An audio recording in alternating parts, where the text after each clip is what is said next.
Herpes zoster എന്താണ് herpes zoster എങ്കിൽ shingles എന്ന് പറയും. സാധാരണ ഈ ചിക്കൻ ബോക്സ് വന്നവർക്ക് ഈ ചിക്കൻ ബോക്സിന്റെ വൈറസെല്ല സോസ്റ്റർ എന്ന വൈറസ് പലപ്പോഴും ശരീരത്തിൽ കിടക്കും. അത് കുറേ വർഷത്തിന് ശേഷം ഇമ്മ്യൂണിറ്റി എപ്പോഴെങ്കിലും കുറയുമ്പം ഇത് പെട്ടെന്ന് ഏതെങ്കിലും ഒരു ഞരമ്പിൽ വെസിക്കിൾസ് ആയിട്ട് വരും, കൊമളകളായിട്ട് വരും. അപ്പോൾ ഭയങ്കര വേദനയായിരിക്കും, ചിലപ്പോൾ ചുവപ്പ് കാണും, ചൊറിച്ചിൽ കാണും, അതുപോലെ തന്നെ പനി ഉണ്ടാകും, ക്ഷീണം ഉണ്ടാകും, തലവേദന ഉണ്ടാകും. ഇതൊക്കെയാണ് അതിൻ്റെ സിംറ്റംസ്.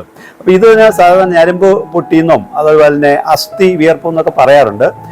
ഇതൊക്കെയാണ് അതിൻ്റെ സിംറ്റംസ്. ഇത് വന്നു കഴിഞ്ഞാൽ പലപ്പോഴും അതിൻ്റെ ഒരു കോംപ്ലിക്കേഷൻ ആയിട്ട് ഉണ്ടാകുന്നത് പോസ്റ്റ് ഹെർപ്പറ്റിക് ന്യൂറാൾജിയ, പലപ്പോഴും ഭയങ്കര വേദന. പ്രത്യേകിച്ചും ആദ്യമേ ഇത് കാണുന്നത് ട്രങ്കിലാണ്, പ്രത്യേകിച്ചും ചെസ്റ്റിലും ബാക്കിലുമാണ്. ചിലപ്പോൾ ആണെങ്കിൽ മുഖത്തുണ്ടാകാം, കണ്ണിൻ്റെ നരമ്പുകളിലുണ്ടാകാം. അങ്ങനെയാണെങ്കിൽ കണ്ണിൻ്റെ കാഴ്ചയൊക്കെ ചിലപ്പോൾ നഷ്ടപ്പെട്ടു നോക്കും, ഫേഷ്യൽ പാൾസി ഉണ്ടാവും, ഭയങ്കര വേദനയായിരിക്കും ഉണ്ടാകുന്നത്.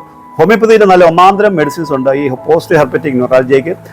ഫോസ്ഫറസും സ്റ്റഫിസൈഗ്രയും റൈനൻഗ്രസ് ബൾബോസും ഒക്കെ ഉണ്ട്. അതുപോലെ തന്നെ ഹെർപ്പിസ് സോസ്റ്ററിന് റെസ്റ്റോക്സ്, ആന്റിക്രൂഡോ പൾസാറ്റിൽ, ഹെപ്പാൾസൾഫോർ മെർസോൾ എന്ന് പറയുന്ന പല മരുന്നുകളും വളരെ ഫലവത്തായിട്ട് ഉപയോഗിക്കുന്നതാണ്. അപ്പം ഷിംഗിൾസ് വന്നു കഴിഞ്ഞാൽ, ഹെർപ്പിസ് സോസ്റ്റർ വന്നു കഴിഞ്ഞാൽ തീർച്ചയായിട്ടും നിങ്ങൾ ഹോമിയോപ്പതി ഫിസിഷ്യനെ കാണുകയും ഹോമിയോപ്പതി മരുന്ന് ഉപയോഗിക്കുകയും വേണം.